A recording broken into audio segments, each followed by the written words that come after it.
गांधारी गांधार देश के सुबल नामक राजा की कन्या थीं। गांधार देश की होने के कारण ही उसे गांधारी कहा जाता था।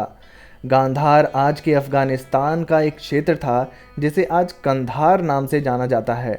यह हस्तिनापुर के महाराज धृतराष्ट्र की पत्नी और दुर्योधन आदि कौरवों की माता थीं। अपने पति धृतराष्ट्र के अंधा होने के कारण विवाहोपरांत ही गांधारी ने ही आंखों पर पट्टी बांध ली थी और उसे आजन बांधे रखा।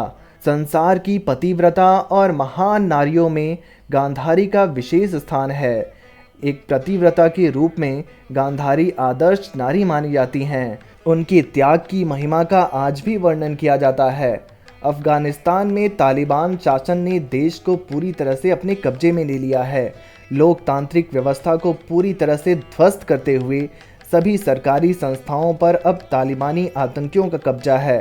वर्तमान में मुस्लिम आबादी वाला यह देश एक समय में हिंदू संस्कृति और रीतियों को मानता था। आइए आपको लेकर चलते हैं इतिहास के पन्नों में और बताते हैं अफ़गानिस्तान की ये दुर्दशा कैसे हुई। अफ़गानिस्तान में हालात इन दिनों बेहद ख़राब हैं, मगर आज आप जिस अफ़गानिस्तान को देख रहे हैं वो कभी ऐसा नहीं था। कई अध्ययनों में यह बात साफ हुई है कि अफ़गानिस्तान का महाभारत के साथ काफ़ी गहरा रिश्ता है। अफ़गानिस्तान की पेशावर घाटी और काबुल नदी घाटी तक महाभारत का इतिहास फैला हुआ था।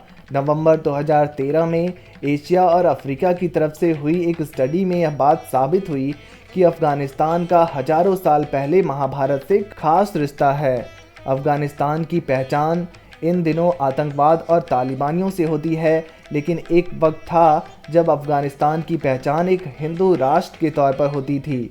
अफ़गान शब्द संस्कृत भाषा के अफ़गान से निकला हुआ माना जाता है। यह देश 7वीं सदी तक अखंड भारत का हिस्सा था। एक वक्त यहाँ बौद्ध धर्म फैला हुआ था और अब इसकी पहचान एक इस्लामिक राष्ट्र के रूप में की जाती है। 17वीं सदी की शुरुआत तक तो अफ़गानिस्तान का नाम भी नहीं था। महाभारत काल में इसके उत्तरी इलाके को गांधार महाजनपद था, जिसके कारण इसकी राजधानी गांधार थी।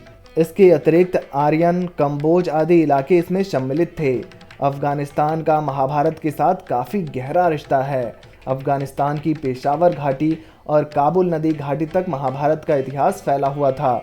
यही नहीं, अफ़गानिस्तान के जिस हिस्से को हम आज गांधार के नाम से जानते हैं वह कभी गंधार साम्राज्य के नाम से जाना जाता था।